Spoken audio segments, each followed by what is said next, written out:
Assalamualaikum warahmatullahi wabarakatuh. Bismillahirrahmanirrahim. Innal hamdalillah nahmaduhu wa nasta'inuhu wa nastaghfiruh. Wa na'udzu billahi min syururi anfusina wa min sayyiati a'malina.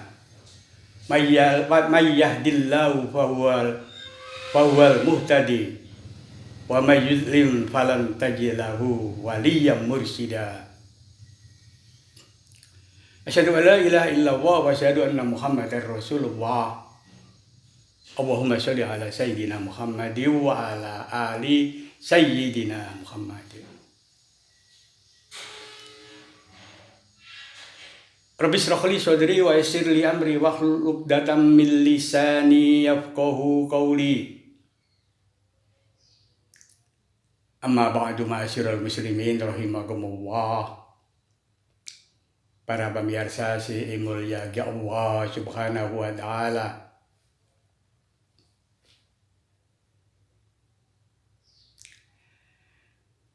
Zaman sekarang,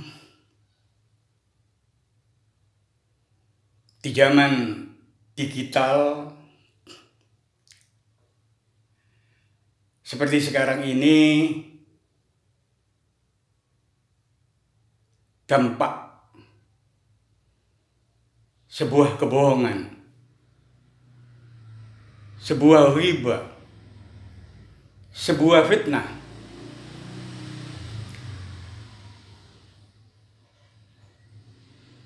akan luas akibatnya. Karena peran dari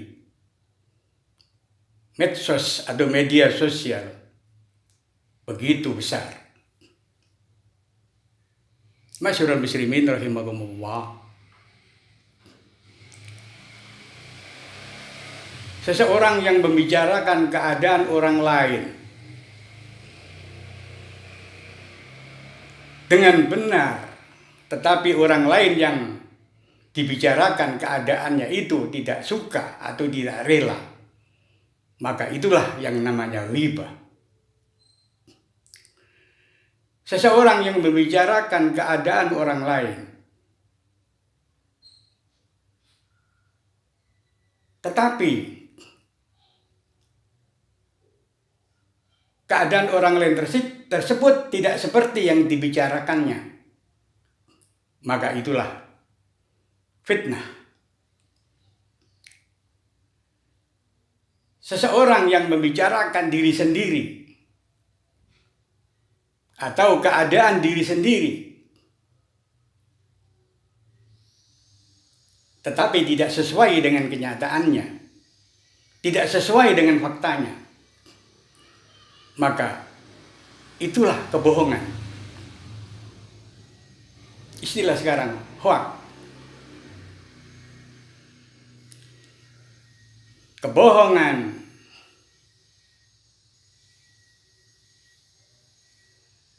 riba, atau fitnah dilarang di dalam agama.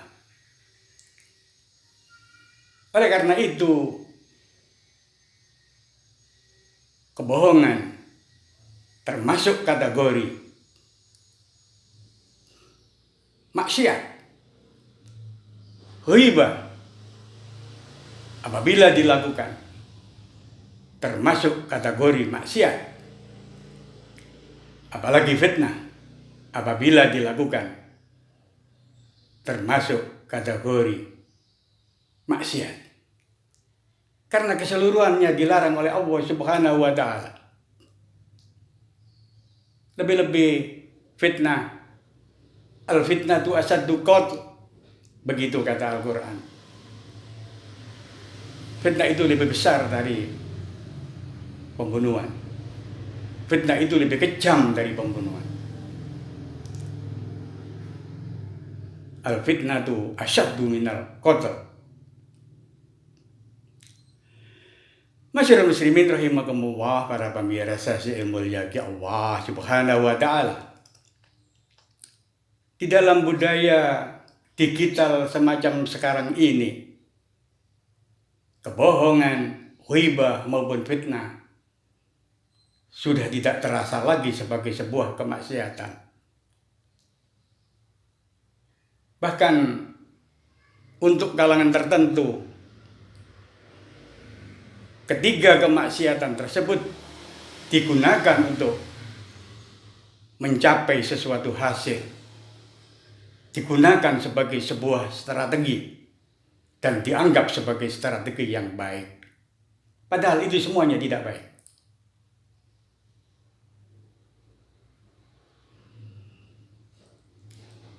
Paling tidak yang berkembang sekarang ini adalah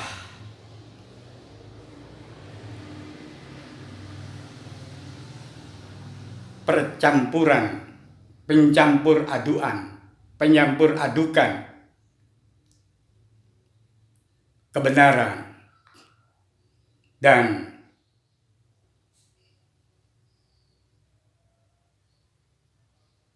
kebatilan.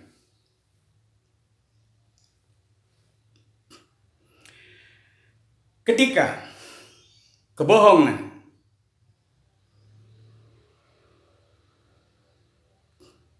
ghibah maupun fitnah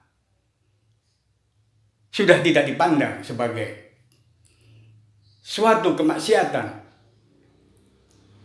maka terjadilah percampuran antara yang hak dan yang batil, antara yang benar dan yang salah, antara fakta dan hoak.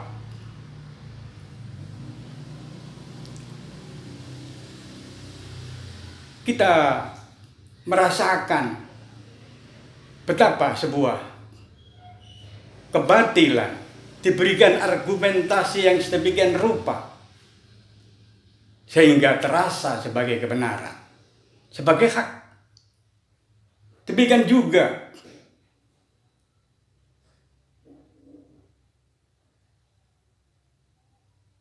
hoak diberikan argumentasi sedemikian rupa sehingga tidak terasa seperti hoak, seperti fakta. Dan pencampur adukan semacam ini dilarang oleh agama. Dan ini termasuk dalam kategori talbis. Dan Allah Subhanahu wa ta'ala melarang. Di dalam Al-Quran Allah berfirman, A'udzubillahi minasyaitonirrajim, bismillahirrahmanirrahim. Wala talbisul haqqo bil batil fataktumunal haqqo wa antum ta'lamun. Dan janganlah kalian menyampur adukan antara yang hak dan yang batil dan menyembunyikan sesuatu kebenaran, padahal kalian mengetahuinya.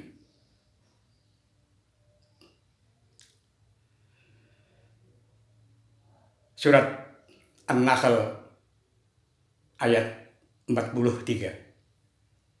Masyarul muslimin rahimakumullah, para pemirsa yang mulia Allah. Islam sebenarnya sesungguhnya menghendaki yang benar katakan benar, yang hak katakan hak, yang salah katakan salah, yang batil katakan batil. Jadi jelas.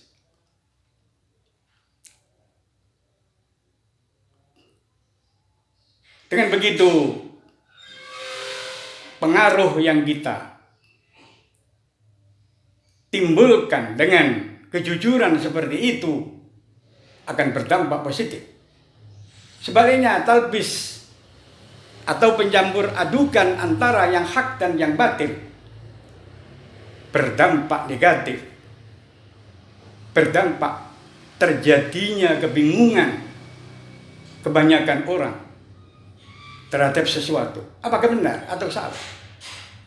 Bahkan bukan hanya bingung, tetapi kebanyakan orang atau orang kebanyakan bisa saja mengikuti sesuatu yang salah, sesuatu yang batil. Dan ketika yang batil dijadikan sebagai pegangan, maka jelas bahwa orang itu akan mengalami ketersesatan. Dan itu sangat berbahaya di dalam kehidupannya. Oleh karena itu, marilah kita kembali kepada ajaran agama. Kalau talbis dilarang, maka kita jauhi. Kalau kebohongan dilarang, harus kita jauhi. Kalau ghibah dilarang, harus kita jauhi. Dan ketika fitnah juga dilarang, maka akan kita jauhi.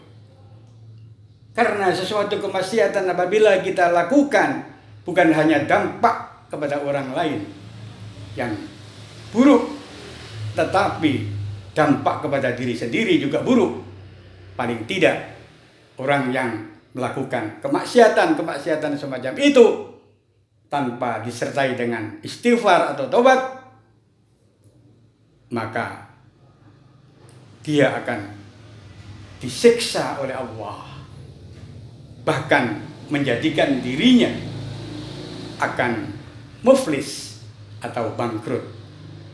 Bangkrut ialah ketika seseorang membawa pahala puasa, pahala sholat, pahala zakat, pahala haji dan sebagainya, tetapi karena perbuatan-perbuatan yang dia lakukan kepada orang lain, maka dia harus mengembalikan kepada orang lain tersebut kebajikan yang dia miliki. Ketika kebajikan yang dia miliki sudah habis karena banyaknya orang yang tersakiti, maka dosa atau kesalahan orang lain itu diberikan kepada kita. Na'udzubillah min dzalik, tsumma na'udzubillah min dzalik. Masyarul muslimin rahimakumullah. Mudah-mudahan kita semua dapat menahan diri untuk kepentingan apapun melakukan hal-hal yang bersifat kemaksiatan, sehingga kita akan mendapatkan barokah, mendapatkan hidayah, dan mendapatkan ampunan dari Allah Subhanahu wa Ta'ala. Yakinlah bahwa perbuatan maksiat yang kita hindari akan bertampak positif kepada pribadi kita terutama. Mudah-mudahan Allah mengabulkan doa dan permohonan kita. Allahumma salimna wal muslimin, wa'afina wal muslimin, waqina asarul masaibad dunya wad din. Alhamdulillahi rabbil alamin. Wallahul muwaffiq ila aqwamit thoriq. Wassalamualaikum warahmatullahi wabarakatuh.